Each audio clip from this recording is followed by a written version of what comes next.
don't need that right now. I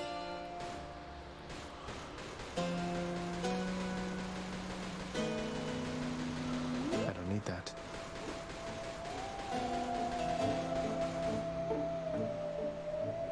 Well, now I'm hungry.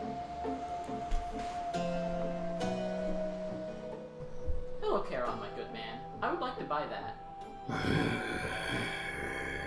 What do you mean I don't have enough ogle? Fine, I'll make it myself.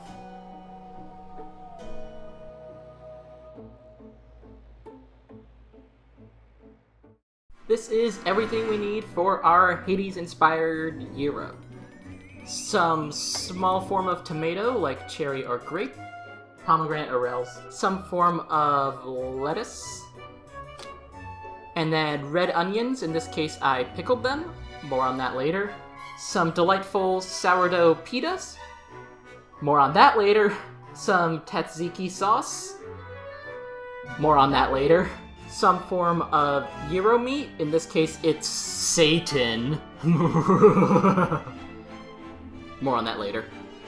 And then some form of fries. More on that later. So let's get started with our base of the whole recipe, the pita. For the base of our gyro, we are going to make some sourdough pita. Why sourdough, you may ask? One, because it's kind of sulfury, underworldy, magical. And also because I need to use my starter at least once a week, and filling this ended up on a day I would normally use it. So into the bowl of your favorite food processor goes 1 cup of starter. If you want to find out how to make this starter I'm using in this episode, follow the link for my sourdough episode from like many years ago. But this is an 100% hydration sourdough starter. And I need a spatula because it's stuck in the cup a bit. At least I had a spatula nearby. Bleh. To this we are going to add 2.5 cups of bread flour, although you can use all-purpose here. 3 tablespoons of olive oil. Half a teaspoon of sugar. 2 teaspoons of salt. Pulse briefly to combine.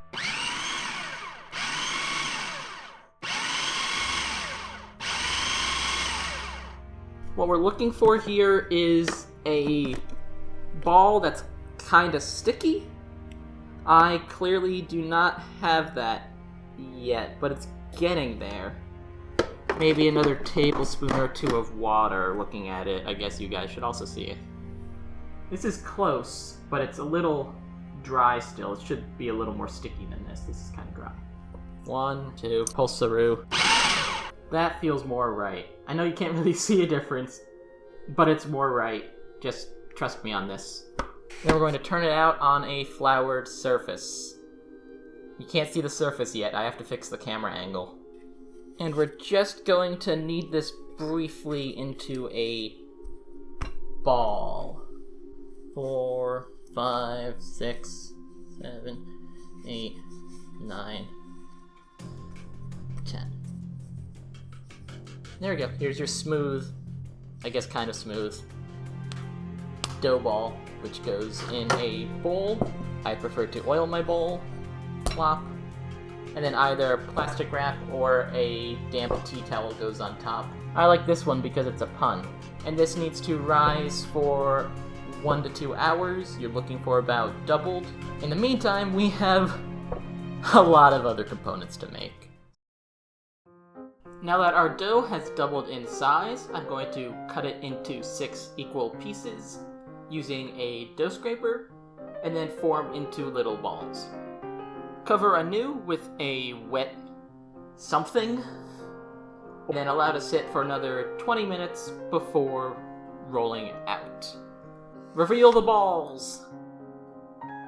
Now they've rested for 20 minutes, we're going to roll them out. Also, you should keep your wet thing nearby to prevent them from drying out while you're rolling them.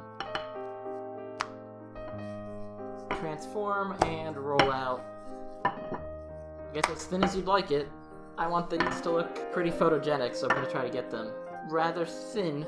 Also, something I forgot to talk about at the start of the recipe. If you wanted your sourdough pita to taste even more sourdoughy, you could have it proof in the fridge overnight for like 12 hours before having it proof at room temp, double in size, and then do all the other hullabaloo. I like doing that for pizza crust. And now to do this 5 more times. Whoa! Ta-da! There are many ways to cook a pita. You can either bake them in the oven for about 10 minutes, or you can cook them in a skillet. Lightly oiled. And it should be about 5 minutes per side. And then once it's browned on one side, flip it. Flip it good.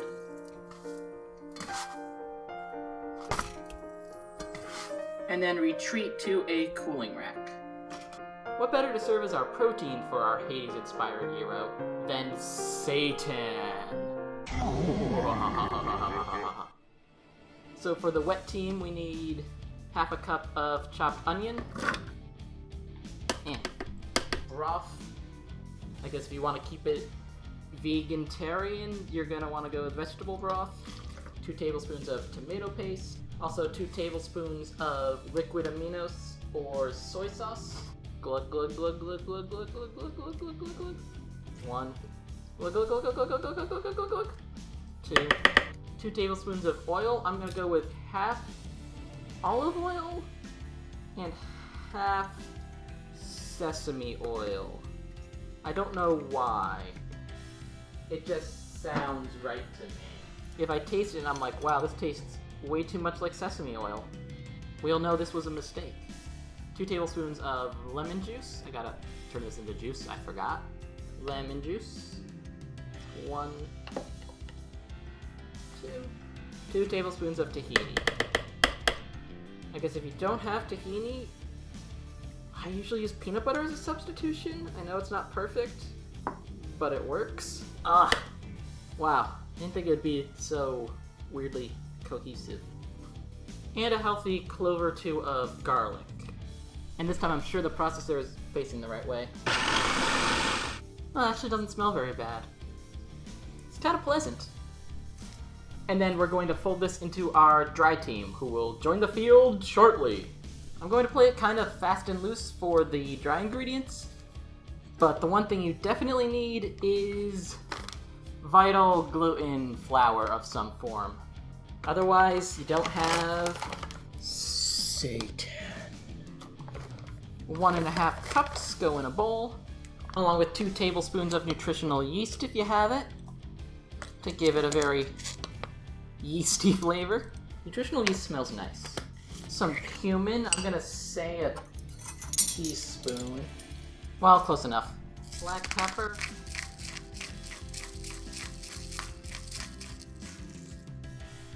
What's the ingredient I'm forgetting? I'm forgetting something. Do you guys know what I'm forgetting? I don't. And 1.5 teaspoons or half a tablespoon of good old-fashioned salt. And this is the part where I'm just gonna throw in whatever. I like a little bit, I guess when I do meat substitution things, I tend to like a little bit of garlic powder. 1/4 of a teaspoon of garlic powder. I also like ground mustard when I'm doing alternative meats, so 1/4 of that. Then to make up for the color and smoked flavor you tend to get with meats, I also like smoked paprika. Oh yeah, that's some good stuff. I'm gonna go with half a teaspoon of that.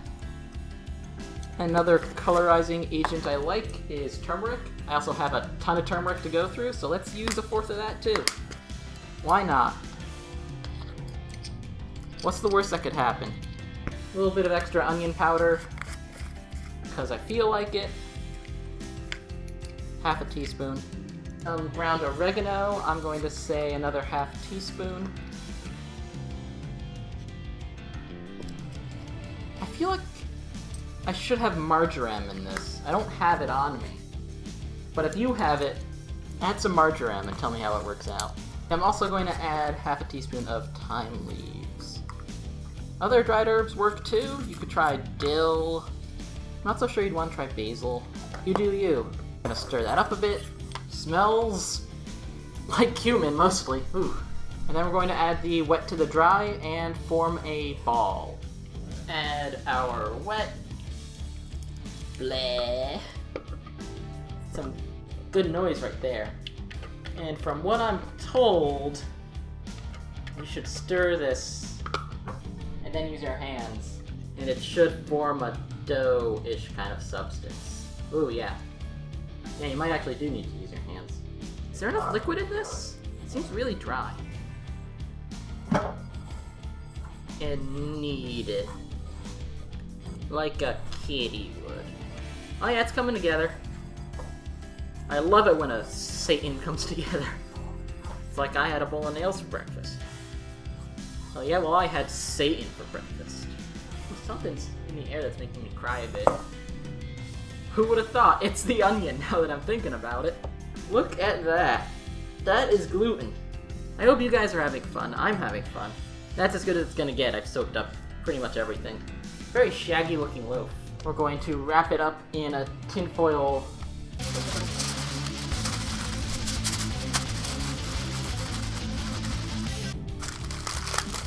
And then this loaf bakes for an hour and 10 minutes at 350. So here we go! Yahoo!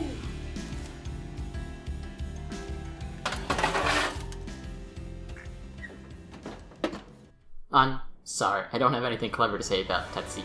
So we have 16 ounces of Greek yogurt, which is kind of sort of 2 cups, to which we're going to add 1 medium cucumber that's been peeled, seeded, and cubed.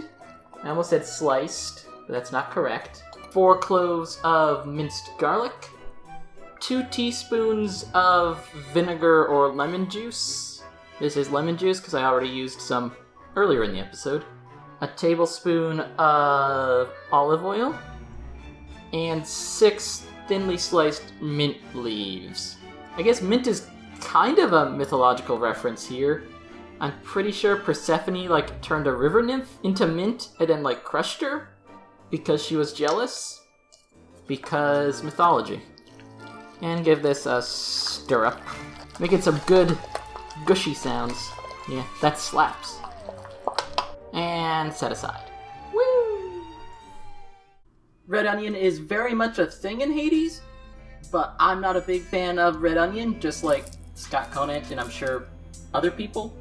So instead we are going to pickle them in 2 cups of water. We're going to heat that along with 2 cups of apple cider vinegar. And yes, the cat measuring cup is very important to this recipe. If you don't use it, then you're not adding the love. 1/3 of a cup of granulated sugar. 2 tablespoons of salt. If you plan on legit canning these, it would be a good idea to get your cans ready. And also add your thinly sliced onion. Maybe some garlic if you feel like it. Maybe even some dill, some other seasonings.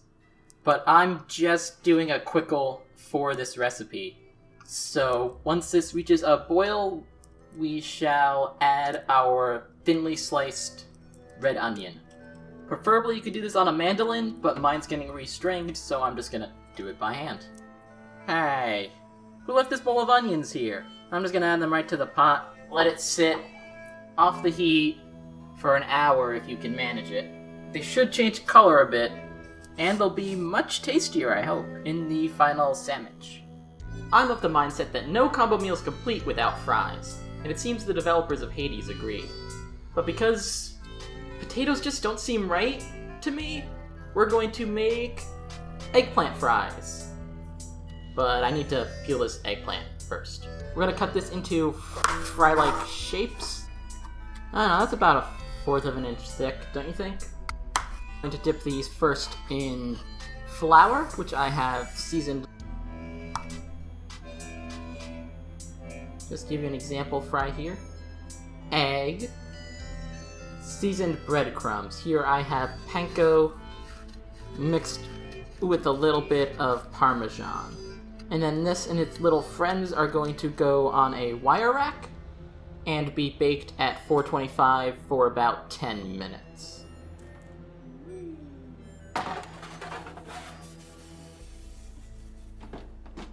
At last, the time of assembly is upon us. A couple of things to note though. You want to let your Satan loaf chill for as long as you can, at least until it's cool. If you can let it sit in the fridge for like an hour to firm up, that's the best.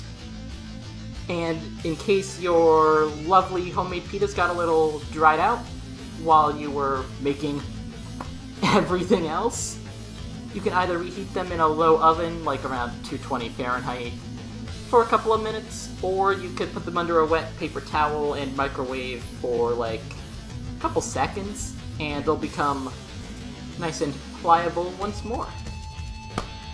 So let's make our pita, and I'm pretty sure it's wrapped in foil in the game, so let's do that.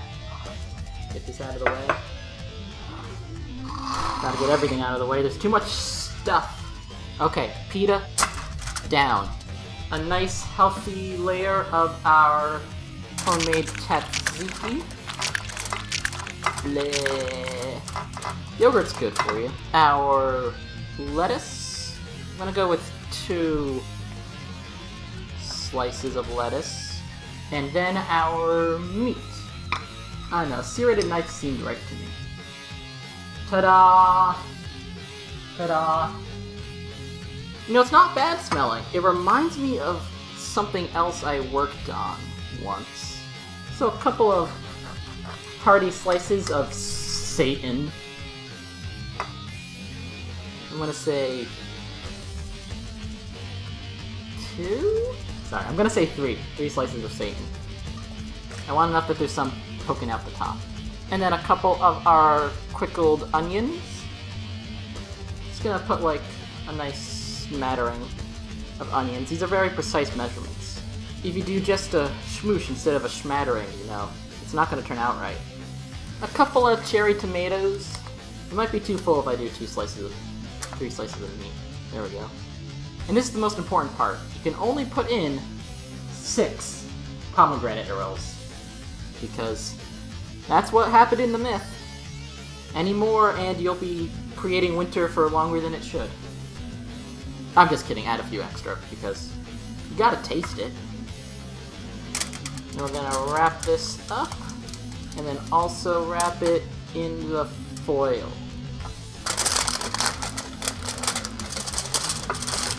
Oops, there might be too much foil, to be honest. Ta-da! You can see the components here.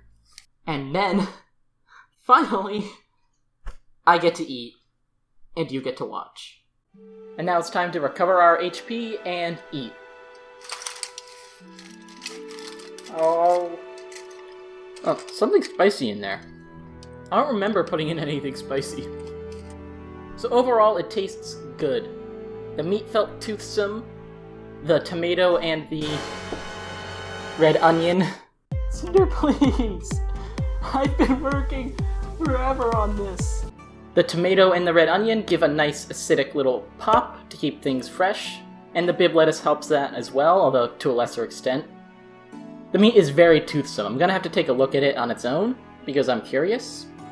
And the pita is also very pleasant. I wouldn't say it's super sourdoughy, but it's literally the only form of yeast I had on hand, so there you go, the secret's out. That's why I made a sourdough pita instead of just a normal one. And the tzatziki's fine. It's tzatziki. I don't quite have an opinion on it. But now I'm really curious what the meat is like on its own. Sorry to dissect my food in front of you guys, but it's a good substitute. Like, it has a good amount of chew, and I feel that if you weren't tasting it on its own, it serves its purpose in this sandwich.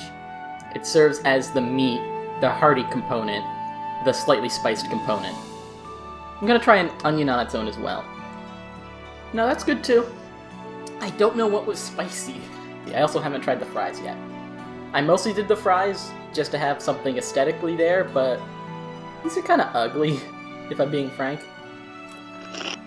Yes, the eggplant fries are fine. I'd much rather have potato fries. And I didn't season them well enough. They need more salt.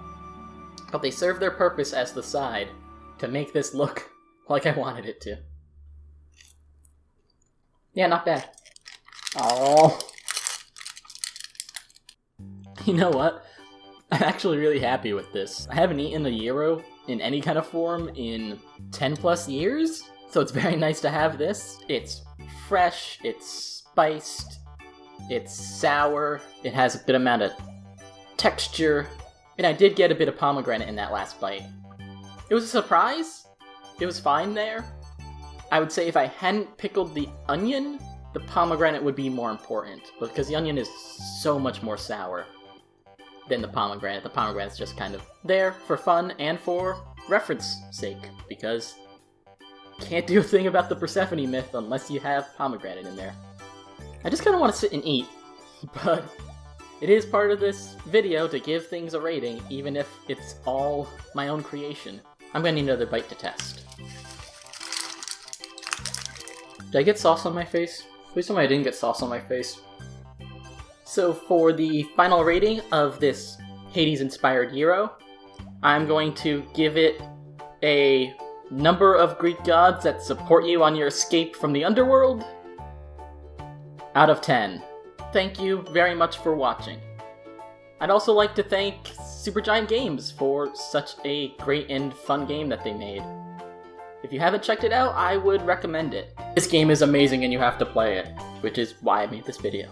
If you have any recommendations for food inspired by media, be it cartoons, anime, or in this case, video games, let me know in the comments. And let me know if you try to make this yourself. Thanks a bunch. I'm gonna go eat this.